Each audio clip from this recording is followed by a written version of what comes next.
Welcome back to Tales of Wedding Rings anime review, episode number 5. Reviewing the 5th episode of the series, episode 5.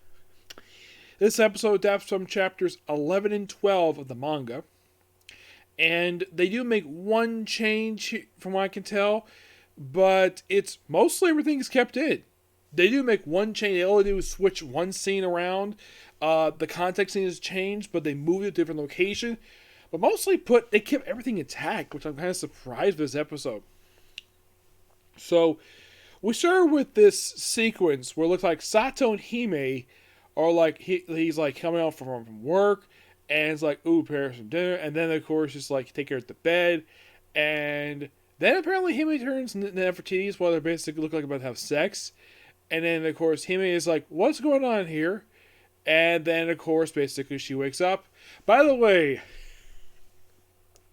the manga censors this because in the anime we actually see full nudity. Well, we see a full frontal, we see full top nudity per se. Yes.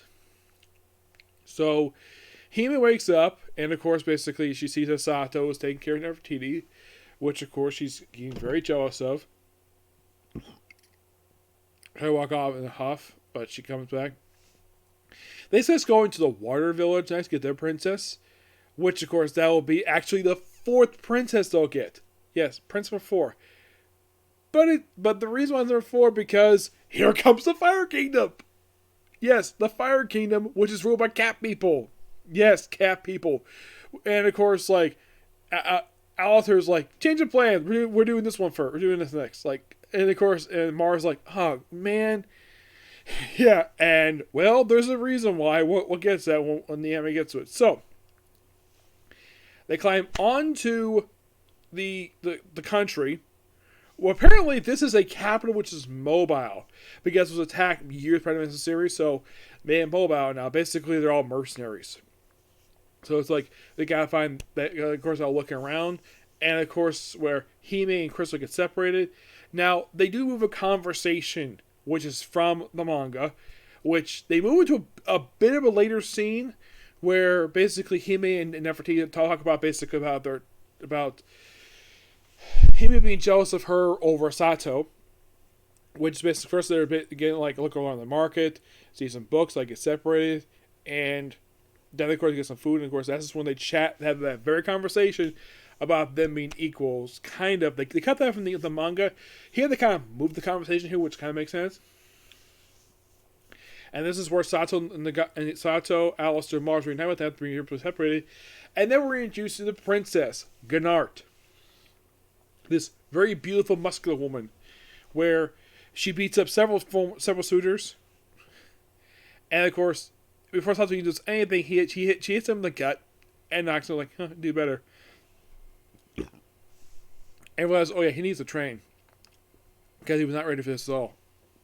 So then Mard proceeds to teach Miles to do some swordplay. Alistair teaches some magic, and of course Hime gets basically on his lap.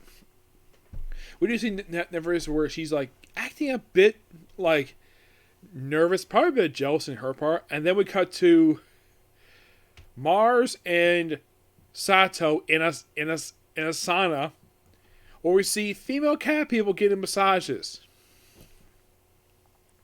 And like, we have one of the employees like, wearing a towel, like, hello boys, would you like to get a massage from one of our employees? Like, sure. And then the big muscle that gives Sato a massage. He's like, oh, nice and shiny. And then Gnart shows up right after Mars leaves. And Sato sees her butt naked. Completely naked. And she apparently does not give a damn about the fact that he sees her naked. Yeah, she recognizes the fact she accepts the fact he is the Ring King, but he has to be here in order to accept the rings. And of course, he receives a massage her, mostly her legs. Doesn't touch her rear end for some reason. Sorry, but this person he is. And says like, oh yeah, I want to basically take a dive, have you easily beat me. She kind of wants to fix the match. And he's like, nah, I don't want to beat you, like basically fair and square. And she's like, okay, I won't go so easy on you. And that's the episode. And yes, we do see her topless. Yes. We almost see a full complete nudity of like two female characters in this episode, except we don't go below the belt in front of the nudity. But yeah, lots of nudity over the course of these episodes because I'm watching a censored version, so there's that. Now, are these characters engaging in acts of sex? Not, well, there's an attempt for it, but there's nothing really here per se. So you cannot say Tales of Wedding Rings is a hentai. It is not hentai. There's attempts to have sex, but not really acts of sex. But there's one later on, but not at this point. That happens much later in the series. But that's to discuss here. So that's pretty much a particular view.